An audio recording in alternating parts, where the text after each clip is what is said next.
Good evening and welcome to our event, Shaping Trust in Business. My name is Hashendra and I'm the Vice Curator of the Sydney Global Shapers community and the producer of this event series. In the following hour, we have a panel discussion with some fantastic speakers and we'll leave a few minutes towards the end of the event for some Q&A. So please feel free to send through your questions through the Q&A function on your screen. Before I proceed, I would like to begin by acknowledging the traditional custodians of country throughout Australia and their continuing connection to land, air, and community.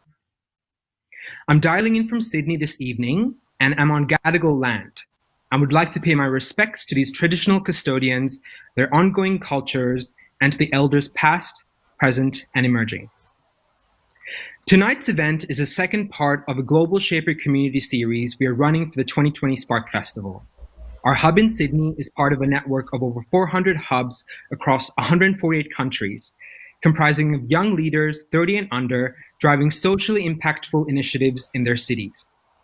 We often come together from diverse backgrounds and sectors, including entrepreneurship, healthcare, engineering, and the arts, and in many cases, a combination of the above. Our community is part of the World Economic Forum, which is the international organization for public-private cooperation, which convenes world leaders through a number of platforms, including the global meeting in Davos, Switzerland every year. So this series is an adapted version of the Great Reset initiative that the forum launched early this year alongside leaders like the UN Secretary General Antonio Guterres and Prince Charles, in response to the political, economic, and social disruptions caused by the COVID-19 crisis. What we're hoping to achieve through these conversations and the local projects we run in Sydney is to explore how we can challenge both government and business leaders in Australia to reframe the pressures and by COVID as an opportunity to redesign the most inequitable and unsustainable aspects of our economy.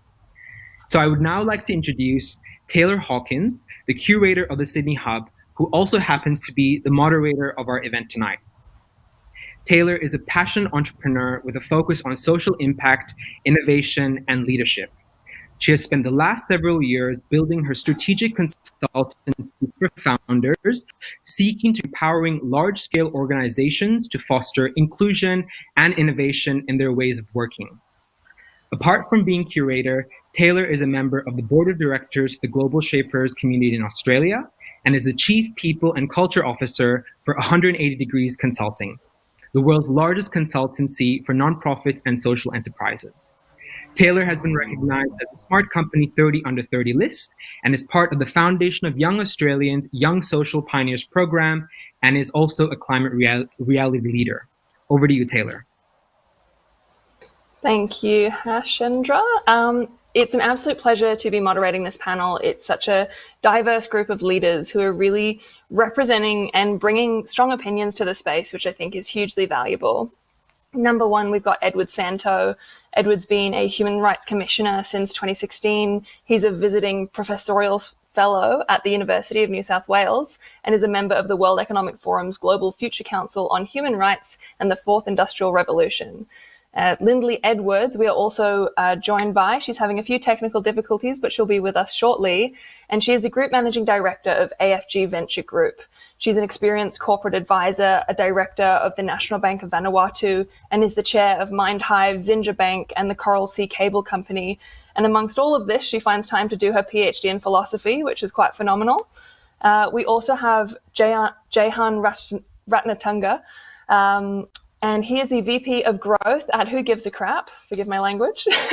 It's an eco-friendly toilet paper of its profits to improve access to sanitation. And prior to Who Gives a Crap, Jehan co-founded his first to give nonprofit search engine called Ripple.org. So now what I want to do is kick off with one question for all of our wonderful panelists to sort of ground us in our current context, which is disruption, change, and tumultuous events have become a cornerstone of the way that business is done and the way that our society is evolving. And in 2011, Lindley actually said that the only constant that we have to predict is change, and that this will demand for us to change our ways of thinking, interrogate our assumptions, and demonstrate a prepared debate. And so I wanted to ask each of you How do you think the business world is adapting to a continually accelerating rate of change? And what challenges do you see coming as a result of this? And I'd love to throw to first.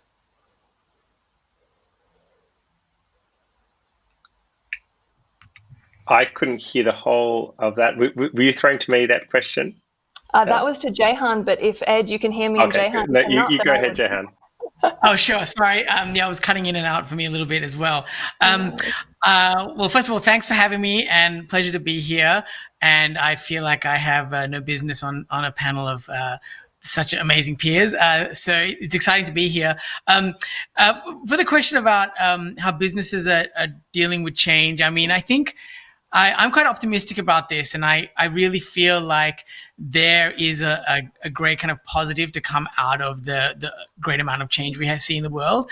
COVID is an example of a really negative thing, but it has brought about a lot of change and innovation in businesses. The way we work is changing. Everyone's remote, like right now. That's reshaping lives. There's so much that's happening in that front. But even zooming out from that, I think the way consumers are making decisions is driving a lot of change. You look at something like the electric car is like on the rise. I think Porsche just released an electric car, which is kind of an amazing thing to see a performance company like that doing it.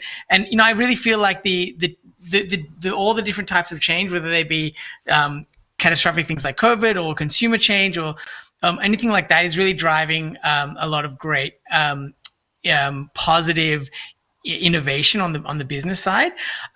You also asked about what are the negative impacts of this. I think it's those are sort of things that I think happen over time, and the second and third order effects of some of these changes are really hard to predict. Like, who knows whether a remote first working culture is good in the long run, and what it's like for an entry level person nobody really knows when the jury's still out on that. But there are definitely pitfalls of rapid change.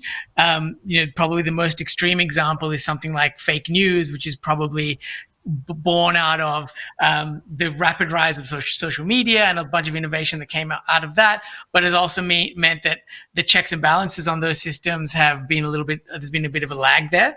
So, I do see that there are those challenges, but on balance, my view is I think businesses are in general adapting to this, and it's driving innovation in a positive sense.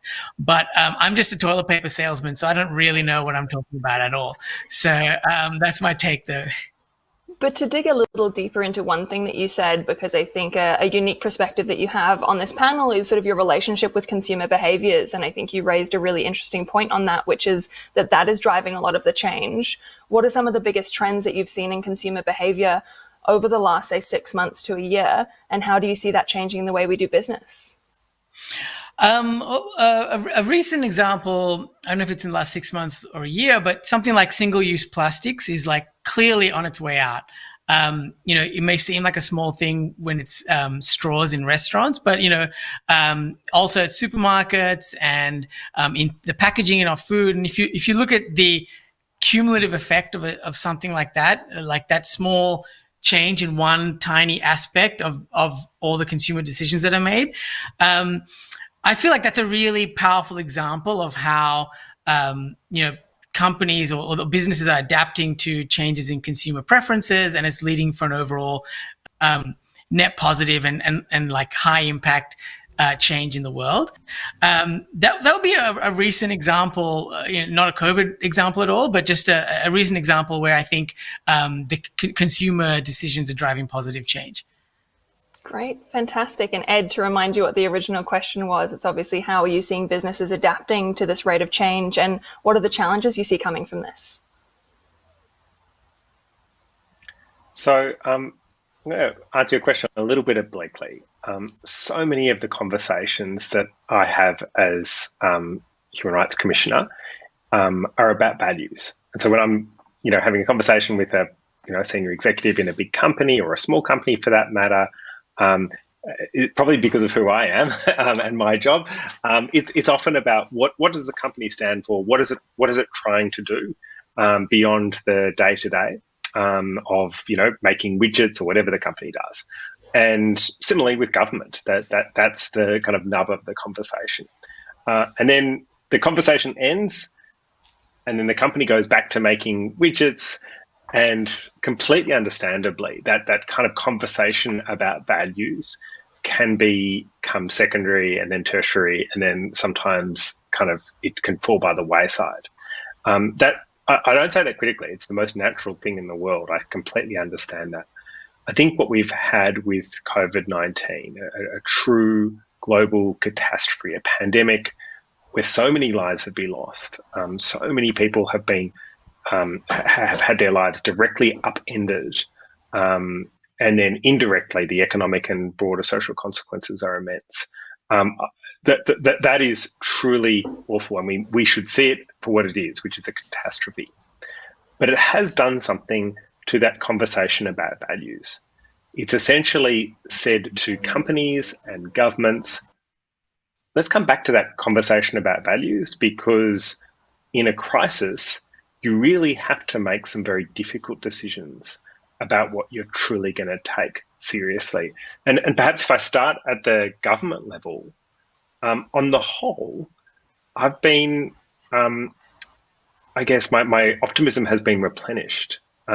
We, as a global community, have decided to commit literally trillions of dollars to the idea that lives matter, that the lives of very vulnerable people are worth saving. Because on the whole, we know that COVID-19 affects older people more seriously. It affects people who are already unwell, who have comorbidities and so on. So people who aren't necessarily the ones who have the greatest agency in our economies, they're the ones who are most badly affected. And what we've decided as a world is that those lives are worth saving, and that we're willing to upend the ordinary conduct of our capitalist economies to do just that. So that's something that, as I say, makes me really, really optimistic. And I think what we've seen with companies as they've kind of started to deal with lockdowns and that sort of thing is that they have, on the whole, I think, risen to the challenge. They've said, yes, this is incredibly difficult. We're having to bear a lot of pain. But on the whole, they haven't been saying, well, we're going to kind of, refuse to comply with those public health measures. And so I think that's the positive side. The big challenge, and I'm still kind of at the macro level, is how do you keep it up, right? So it's all very well to say we're going to do this for a short period of time while we get over, a problem that lasts a few months or maybe a year. But I think what we're staring down the barrel of now is sort of a fundamentally altered state of the world. And that's really difficult because we, to use a cliche, it's a marathon, not a sprint, or it seems that way. And so we need to then adapt to what that looks like. And if I could ask a slightly challenging follow-up question, I had the pleasure article that you published on Tuesday this week about maybe the lack of support that came out in this week that maybe doesn't align with some of our national values on supporting our more vulnerable communities, such as refugees. I'd love to know, both in a government and maybe business perspective, how can we hold those large organizations responsible for operating by the values that we deem to be our national values? Yeah, so I mean, the opinion piece that you're referring to was really having a look at the recent federal budget and the fact that there are over 1 million people in Australia who are on temporary visas, asylum seekers, refugees among them, but many others as well. They don't have access to the same social security safety net that the rest of us do. The vast majority of those people don't have access, for example, to JobKeeper or JobSeeker, and some supports are being further reduced. So that's a huge worry. I guess, my perspective is not a political one. It's this is what international human rights law tells us, that those people can't be left behind. We have an obligation towards them, but there is a political dimension to it. And I think, if people feel that that's something that that they want the government to rethink, then that's a message that people have to give directly to their local minister, their local member of parliament, their minister, or whoever. Great. And Lindley, can I confirm that you can hear us and that we can hear you? If you can give me a quick hello. Perfect. I'm very glad to have you with us.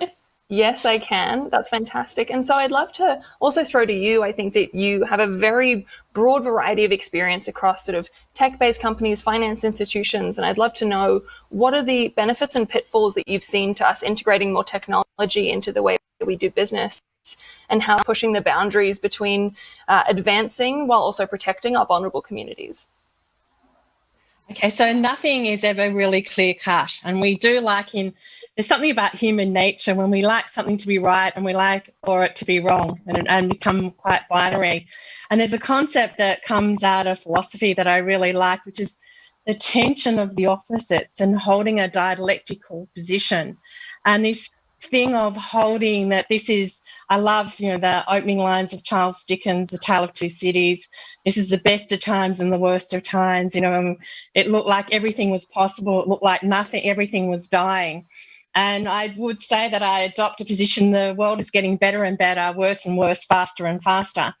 And all of those things are true. And how you hold this tension between the social and the technology, you hold the position between business and social, you hold the concept between what makes a great life and what makes money. And around, the panelists we're very interesting because we're all holding these tensions in different ways.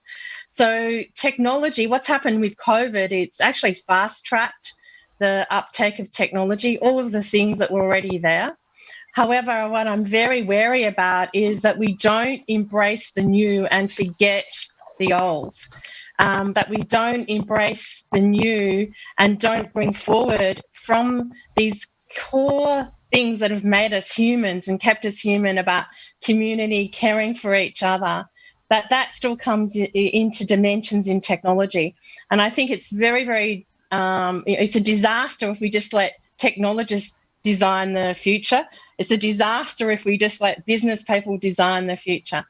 It's actually about us as citizens. It's about us as individuals and parts of community, and that connection and the human dimension that needs to be brought forward.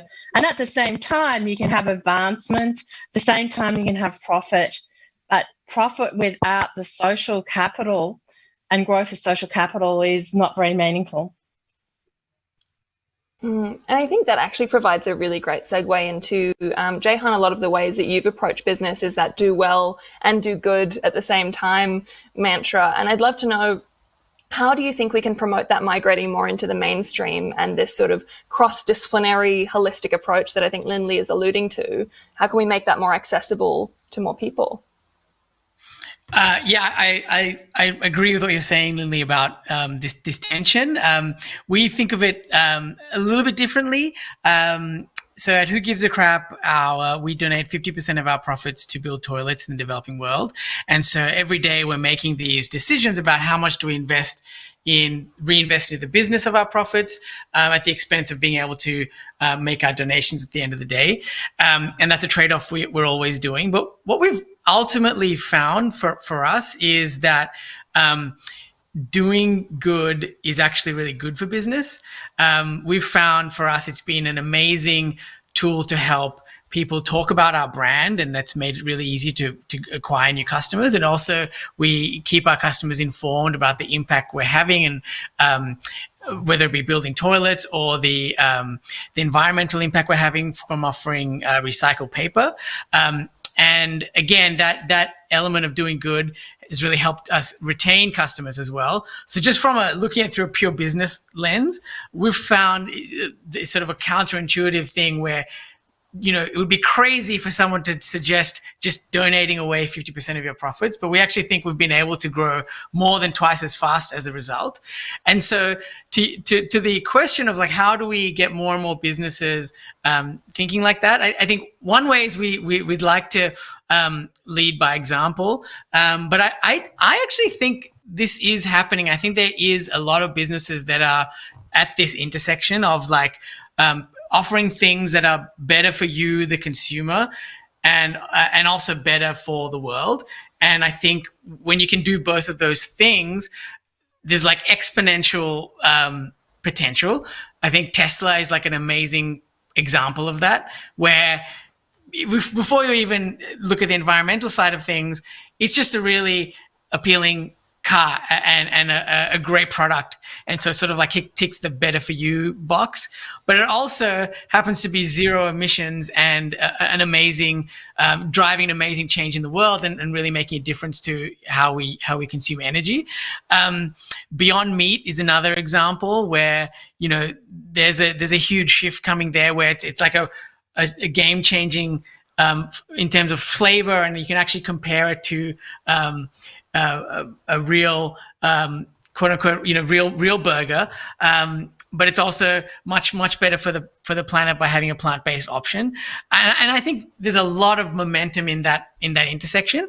And at least my experience has been that, you know, there is definitely sometimes it's not actually a tension between those two things. Sometimes they actually promote each other really well.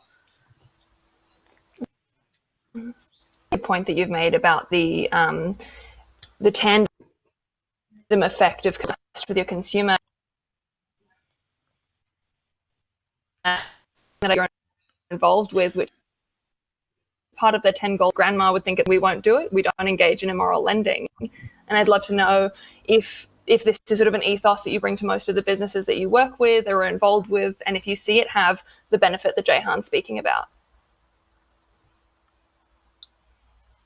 I'm worried that was a question directed towards me. Unfortunately, I couldn't hear you in and out there, Tab. Not a worry. Lindley, can you hear me right now? Yeah, I can hear. Was that to me? Yeah, it was. So just asking if you've seen sorry, the same trend. You actually came in and out. All right, so yes, there is this growth of for-benefit corporation around the globe.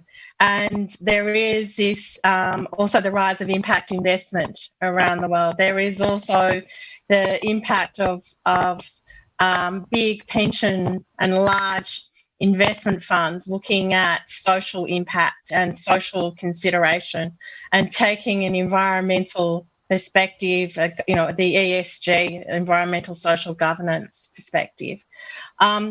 There are things that lend themselves to those models, and then there are things that are more difficult, that are legacy businesses. And Australia has, you know, a number of legacy businesses that we need to intelligently deal with. Like we all can see there's a clean energy future, but what do we do with the coal industry, which we are still benefiting from and is a part of our economy? So these things don't come with just clean answers. They come with this tension between the past and present and the future that we are building.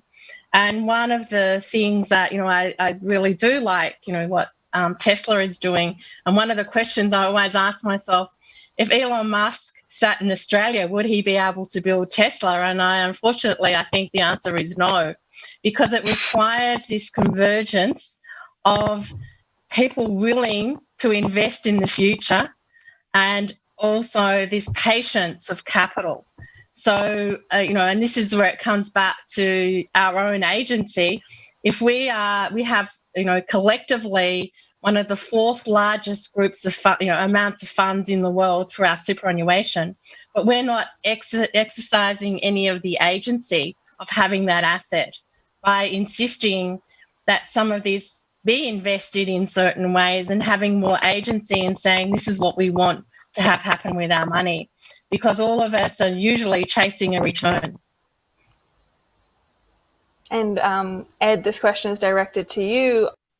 I think existence of role exists, and that values-based decision making is a very complicated as to participate in. And you could share some on how you approach values-based decision making, where there's, you know, risk advancement, and how you can make best decisions in mind of the collective.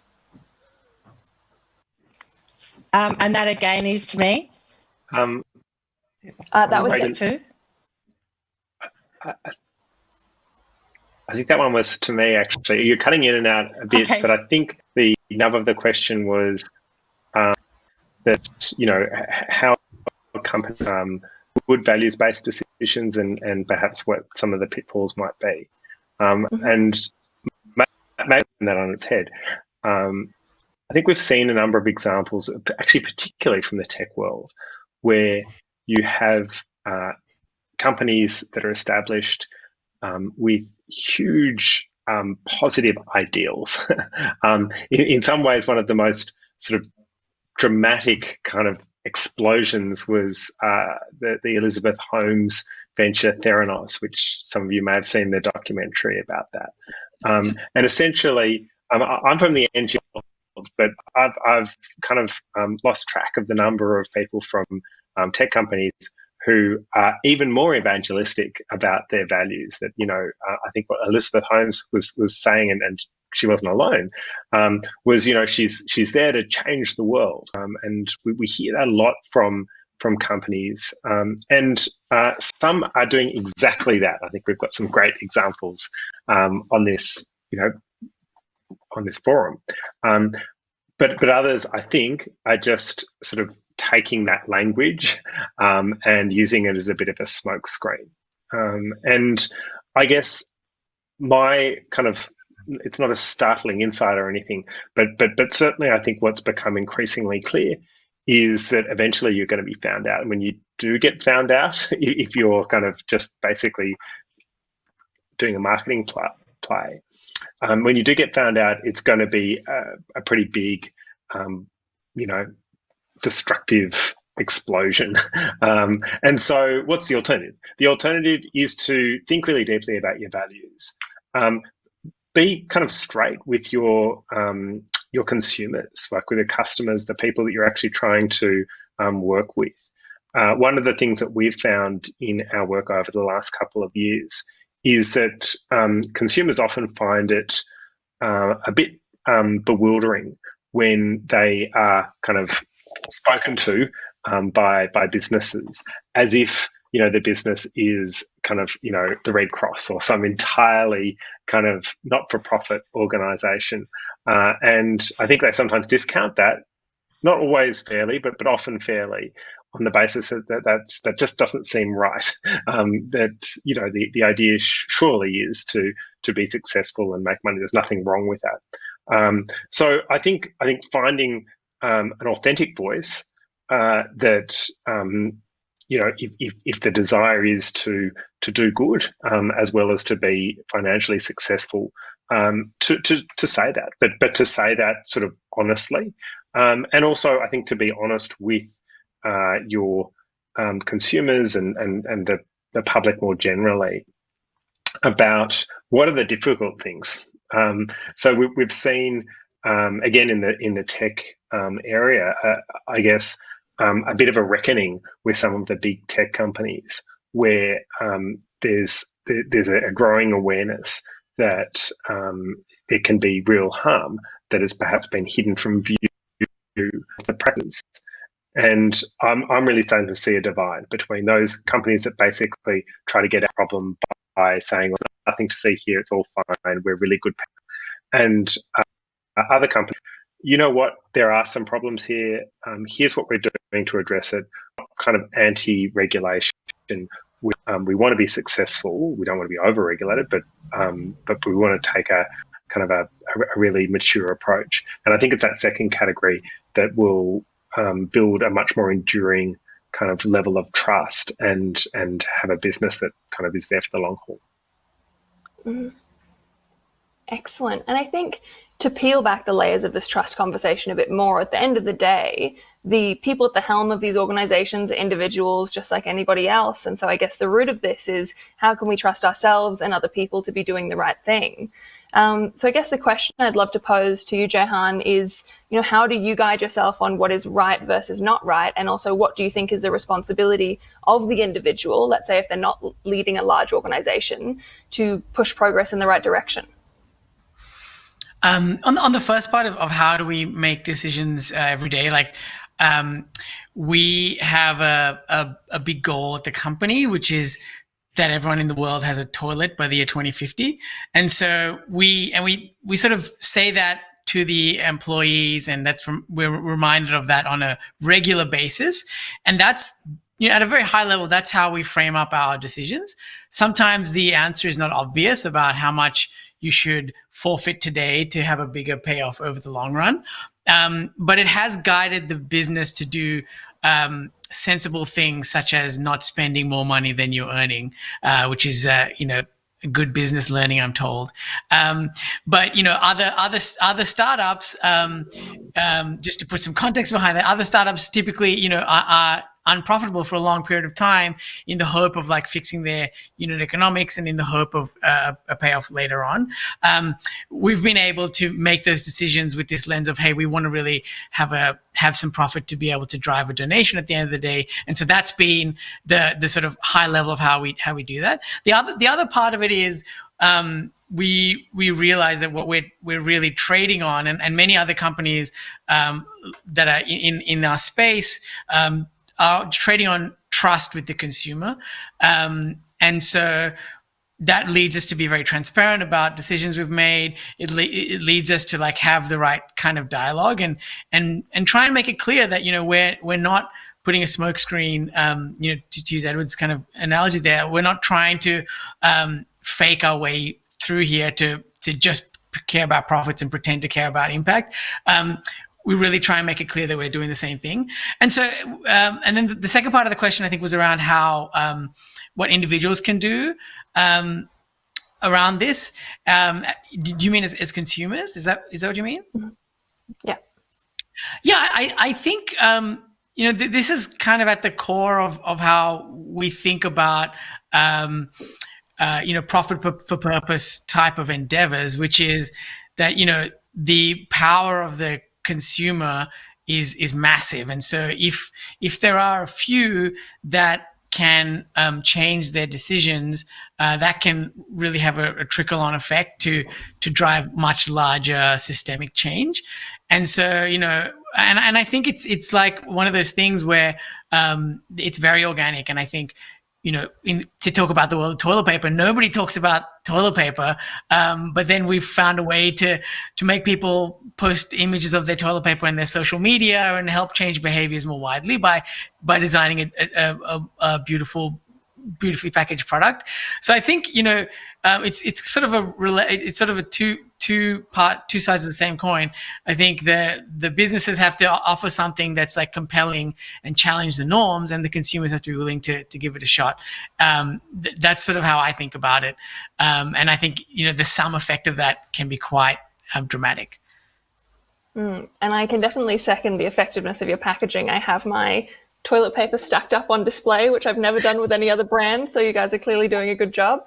And I actually wanted to No, I was just going to say you should see some of the things customers do with toilet paper. I never thought the best was a couple were renewing their wedding vows and made a wedding cake of toilet paper and gave every guest a roll of toilet paper, which to me is a great viral marketing campaign, if nothing else. But it's also just like a good example of this thing of like how consumers can make a decision themselves, but also tell their peers about it.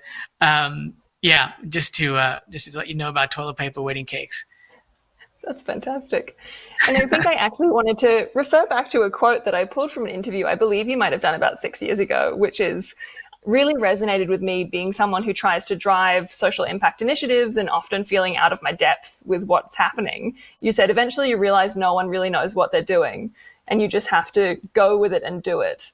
I'd love it if I could sort of touch on and understand each of your experience with that. Obviously in this space and trying to push into the unknown and make a positive impact, there is a certain amount of feeling like you don't know what's ahead. So Lindley, I'd love to hear about your experience with that. Okay, so one of the great things that happened to me in my early days is I worked at Macquarie Bank, and one of the great things that I learned, it was when it first got a banking license, and I learned never let the fact that I don't know what I'm doing get in the way of doing it. And there is a quote from Antonio Machado, the famous Spanish poet, which is, "The path is made by walking it." And, this whole thing about putting yourself out on a limb, and if I had to say that what COVID is bringing, it means that there's a lot of change and disruption, which we spoke about earlier, but it requires that we become more brave. And being more brave is taking that one step, doing the next step, to do something and change something. So if you waited till you were competent to do something, you would never do anything. And everything that I've ever done in my life, and I'm sure everyone else on the call, we bumble our way to it, we iterate our way to it, and sometimes we totally surprise ourselves because we made this great leap and we really don't know how we did it, but we just jumped into it. I feel like that on this panel, by the way. With that. I think we all do in life. I think that's the nature of it. Ed, I'd love to hear if you resonate with that experience. I think that's such a beautiful way of putting it. I don't think I can compete with that. I really like it. I mean, from my own kind of professional experience, so many times I've found myself in a situation where, well, I used to run an NGO, and I felt like I'd spent so much of my life and my professional career preparing for the substance, the actual substantive work, running, human rights cases, working with disadvantaged people, that sort of thing. And then I realized, and it took me, maybe a few days into the job, I realized, oh my gosh, those things are important, but they're not as important as making sure that we pay people's salaries. I'm running a small business. It's one that will never be profitable, which was, slightly depressing.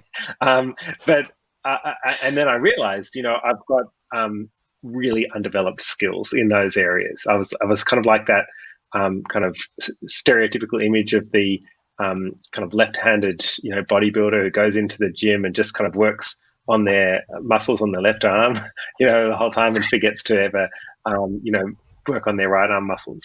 And so I guess I'd temper the previous advice by saying, throw yourself into it, absolutely, but do so while kind of conscious that you need to sometimes build some of your skills. I think my ignorance ran so deep that it was probably, something that I really needed to address quite urgently. I was not good at reading balance sheets, for example, but I think that there is something to that, because the alternative is that you end up being completely kind of paralyzed by inertia, and that's really, really bad. And I think that brings us back to this theme of the tension that we've been touching on for this whole discussion, which is, move boldly, but with self-awareness. And similarly to a lot of things, it's never a binary 1 or 0 situation. And we're going to do a few more minutes before I hand over to Shaylee to cover some Q&A. So if you have any questions in the audience that you'd like to submit, please do that. And so as closing, I'd love to throw it to each of you and just say, for individuals who are looking to make a positive impact on the business landscape, what would be your one key takeaway piece of advice for people? And I'll start with you, Jehan. Well, yeah, my one key thing is kind of just the just do it mentality. I think, a lot of us are in a very privileged position to be able to have many choices and many things that we could do. And so from that point of view, it's really worth giving things a shot, since you probably do have more options than many people in the world, and I think hopefully what you do can help give other people a chance to do more things and unlock more potential for those that may not have that opportunity right now.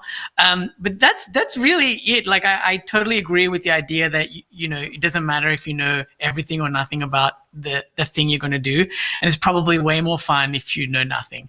That would be my take. I love that. Going with the Nike approach of just do it. That's good. Lindley, what would your closing thought be? I would say that you've got to start where you are. There's no starting line. The starting line is right in front of your nose. And whatever you do, it doesn't really matter. It's doing something.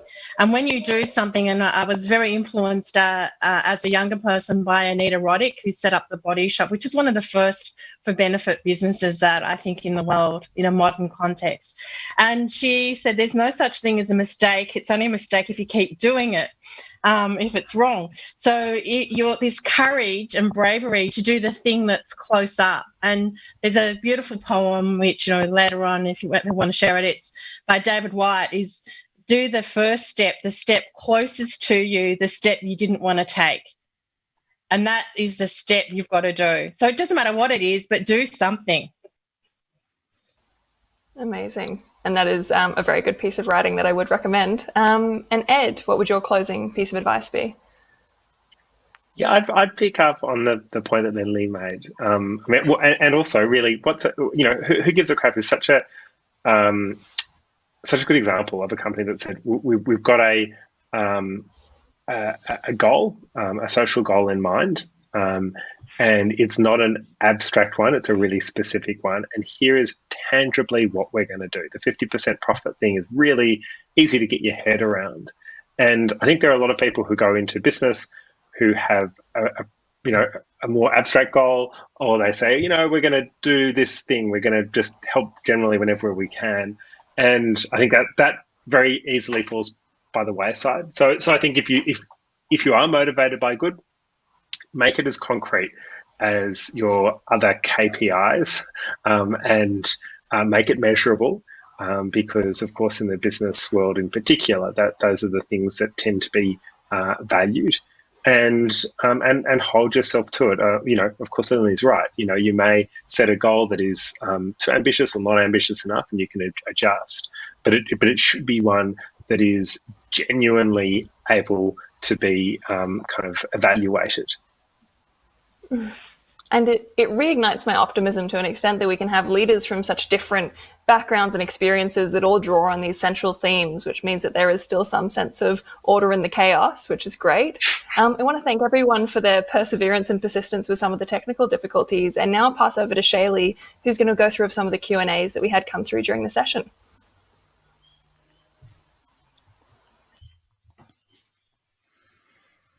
Shaylee, I don't believe I can hear you at the moment.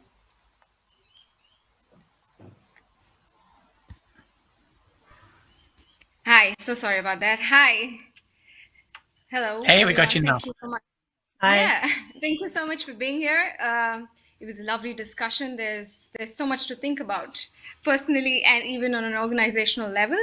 I have a few questions and I'm going to start asking them. So the first question to Lindley. The question is, how does someone get the belief if they have big ideas? There's always, again, I'm going to go back to the dialectic, and I'll start off with a Zen saying, great faith requires great doubt. And no doubt means no faith. So there's this ability to swing between you actually have to totally believe what you're doing, and then on the other side are open to all the feedback and keep incorporating it. And again, the tension. And so how you build confidence is you build confidence one thing by one thing by one thing. You don't just, otherwise it's false confidence. And the confidence comes from, you have to have this ability to say that I am able for this. And even if I can't do it, around me, I will find people that can help me do it. So there's not just one big leap and you're confident and you make it. Unfortunately or fortunately in life, you have great confidence, great doubt, and you go up and down, and you have great successes and you have failures. So it's not linear. So I said the path is made by walking. Confidence is made by walking and being open-minded to the feedback and learning to trust yourself. And if something goes wrong, being able to unpack it. Awesome. Thank you for the lovely thought. The next question would be for Jehan. The question is, how could we make organizations more accountable to see the benefit that you saw when you started the organization? Who gives a crap? Sorry for the language again. But how do you see we can make organizations see that benefit, that if they invest in both the consumer benefit and the profitability in the organization, it's going to be a win-win situation? It's probably no simple answer to that. I think it's probably something where the benefits will be seen through the market. So over time, I think consumers will help bring that. Make that clearer, as they adopt some new technologies or new ways of doing things. For example, solar energy is a good example where as adoption has gone up and as governments have made it easier, like a lot more businesses have been able to go into that space. And then in terms of the accountability, I think ultimately it'll come down to the trust they build with their customers, which will lead to the success or failure of their business. I really think it comes down to that in the long run. And so, it's really, I think this is part of the exchange within businesses and consumers. If consumers really vote with their wallets, it's the most simplest way to hold businesses accountable, and also reward businesses for making positive changes that help and that win over consumers that want to do something different and challenge the status quo. Sure. Thank you so much. I agree. I mean, yeah, it comes down to being consumers trusting you and then you, giving it back. The next question would be for Ed.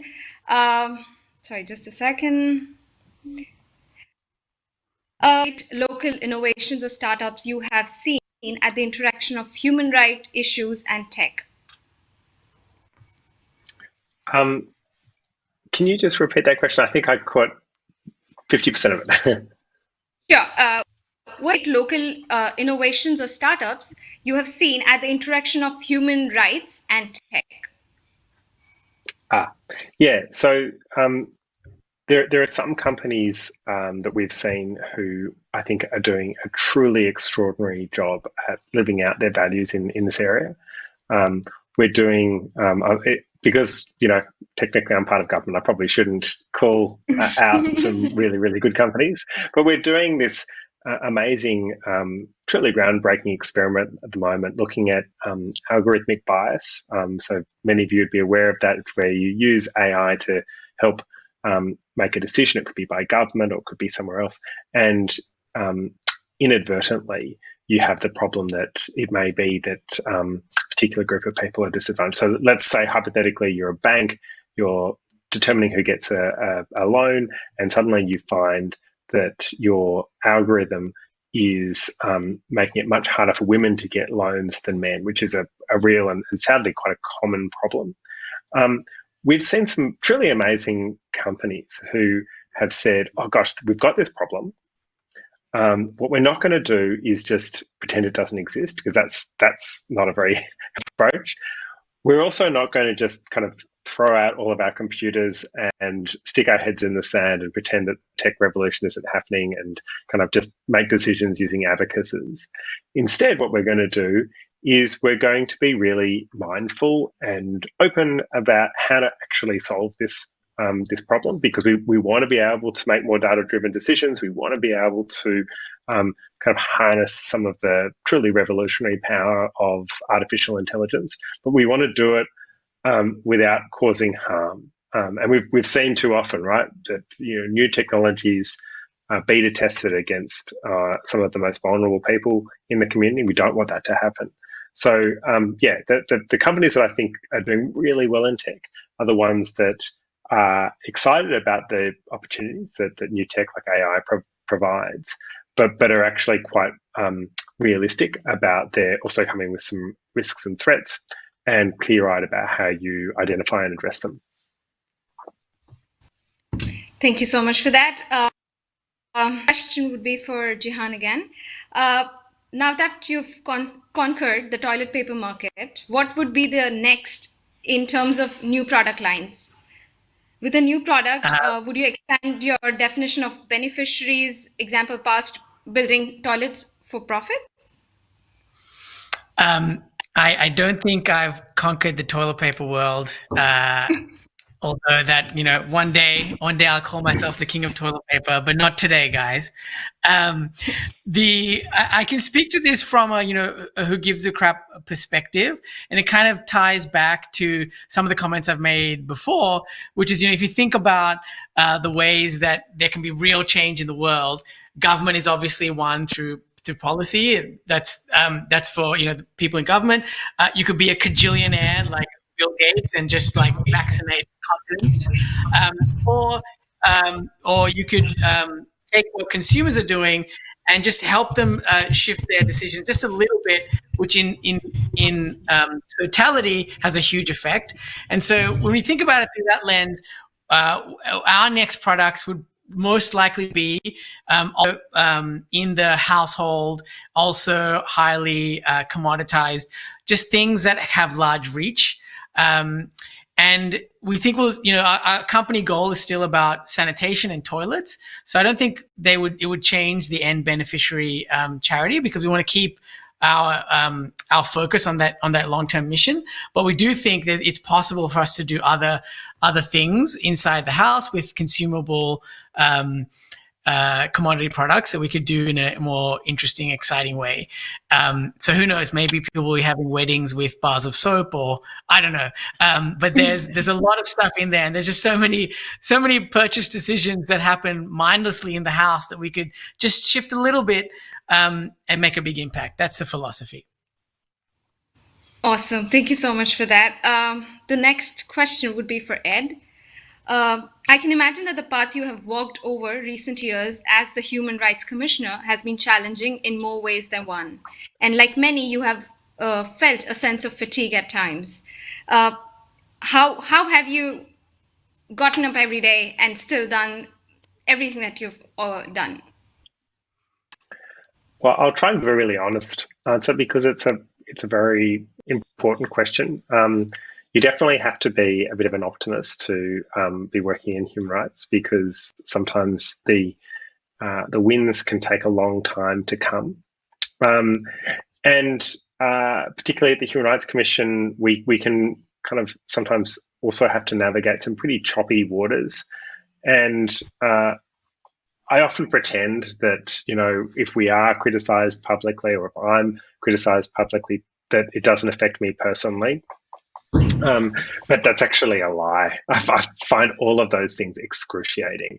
And I guess what I've come to do really over the last year or two is to stop lying about that publicly, and also stop lying about it to myself.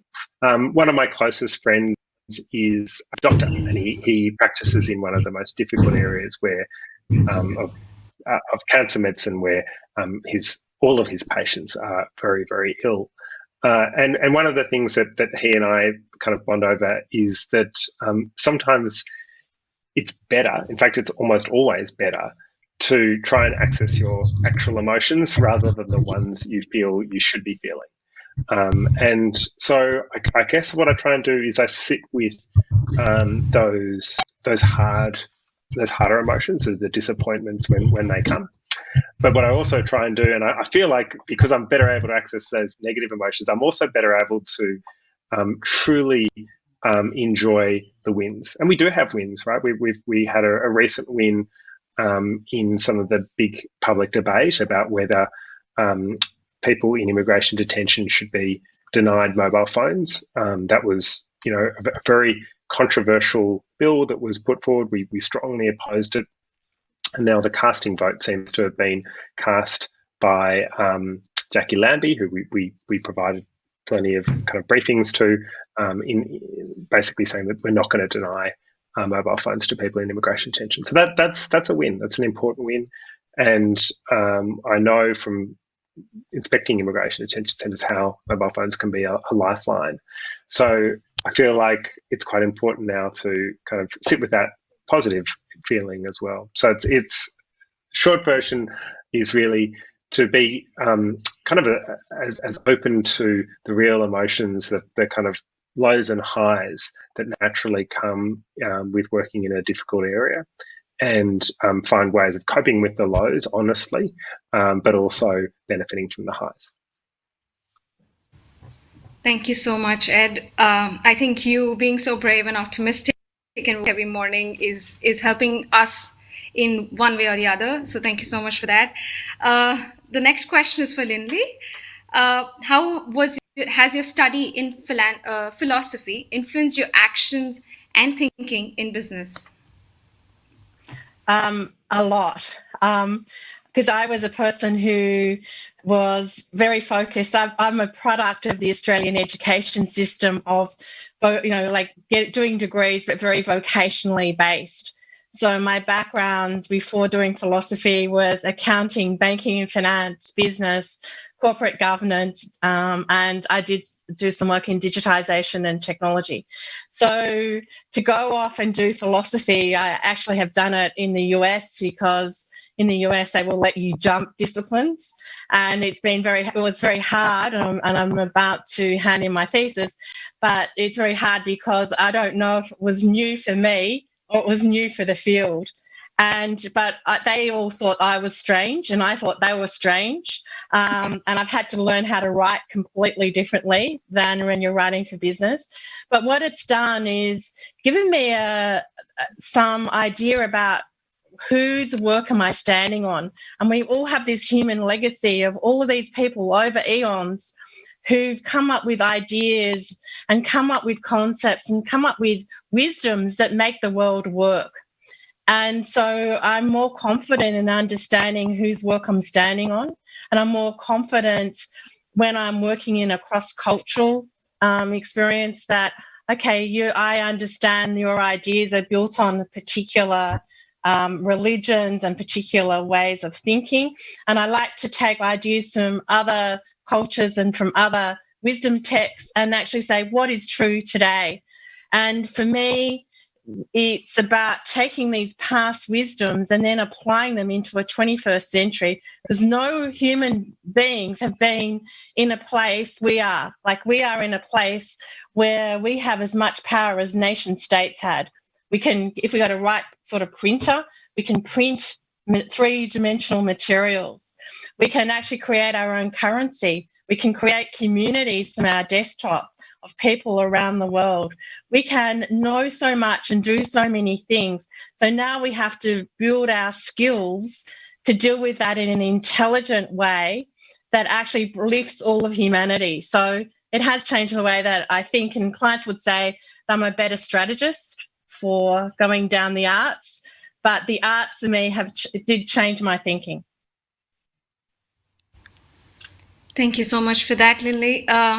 I am going to hand it over back to Hash. Thank you so much, everyone. It was lovely hearing you all and listening to you. Thank you.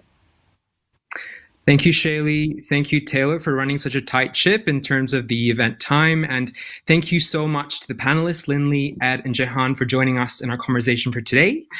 For everyone else who's joining us tonight, please join us for a final event of our series, Shaping a Clean Energy Revolution, which is happening from 2 to 3 p.m. Sydney time this Friday. Apart from that, thanks again for joining and have a wonderful evening.